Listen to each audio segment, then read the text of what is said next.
Tu ne saurais croire, cher ami, à quels inconcevables mouvements je suis livré. La nuit, dans mes insomnies, j'embrasse mon lit avec des convulsions d'amour en pensant à toi.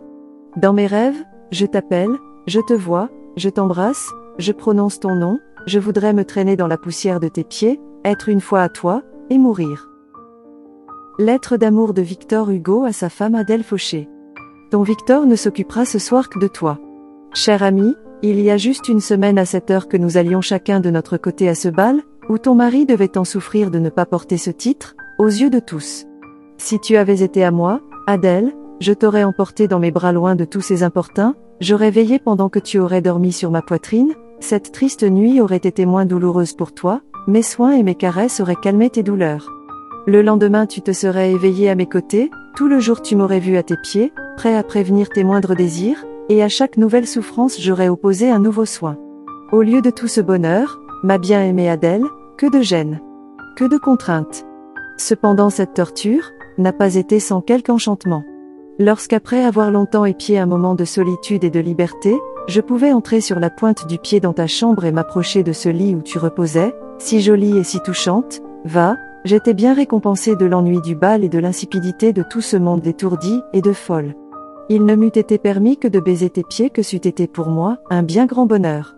Et si, après m'avoir longtemps repoussé, tu m'adressais enfin une parole douce et émue, si je pouvais lire dans ton regard charmant et demi-voilé un peu d'amour pour moi au milieu de tant de souffrances, Adèle, alors je ne sais quel mélange de tristesse et de joie, s'emparait tumultueusement de tout mon être, et je n'aurais pas donné cette sensation déchirante et délicieuse, pour toute la félicité des anges.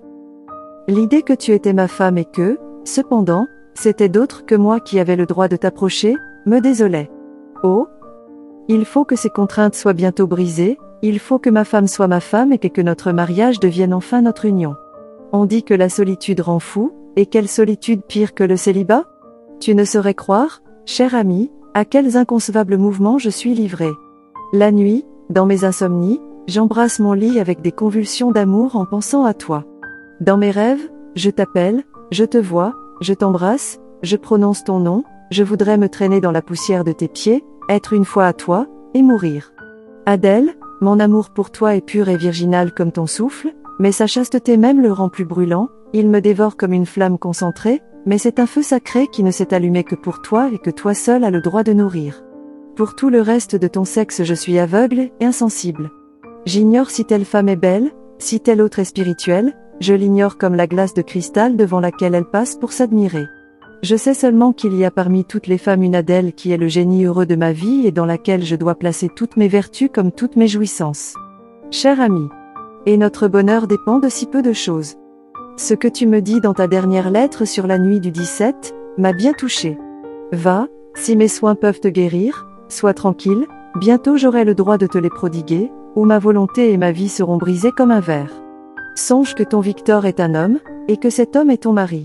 Est-il vrai, mon Adèle, que, dans cette fatale nuit du 29 juin tu serais accourue dans mes bras si tu avais été libre? Oh!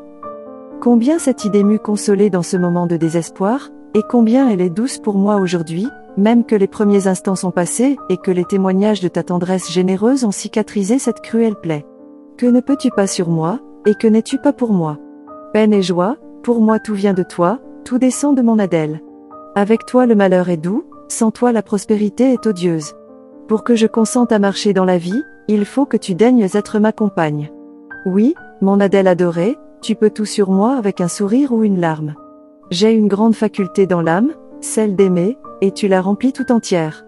Car auprès de ce que j'éprouve pour toi, l'affection que je porte à mes amis, à mes parents, que je portais à mon admirable et malheureuse mère, cette affection n'est rien. Non que je les aime moins qu'on ne doit aimer des amis, des parents et une mère, mais c'est que je t'aime plus que femme au monde n'a jamais été aimée, et cela parce que jamais nul ne l'a mérité comme toi. Adieu pour ce soir. Je vais me coucher tranquille, car on m'a dit que tu te portes bien, à la même heure où je tremblais d'inquiétude et de pitié il y a 8 jours. Adieu, mon Adèle bien-aimée, je t'embrasse. Je vais baiser ces cheveux adorés que tu m'as donnés, et dont je ne t'ai pas remercié, parce qu'il n'y a pas de paroles pour exprimer ma reconnaissance d'un don aussi précieux.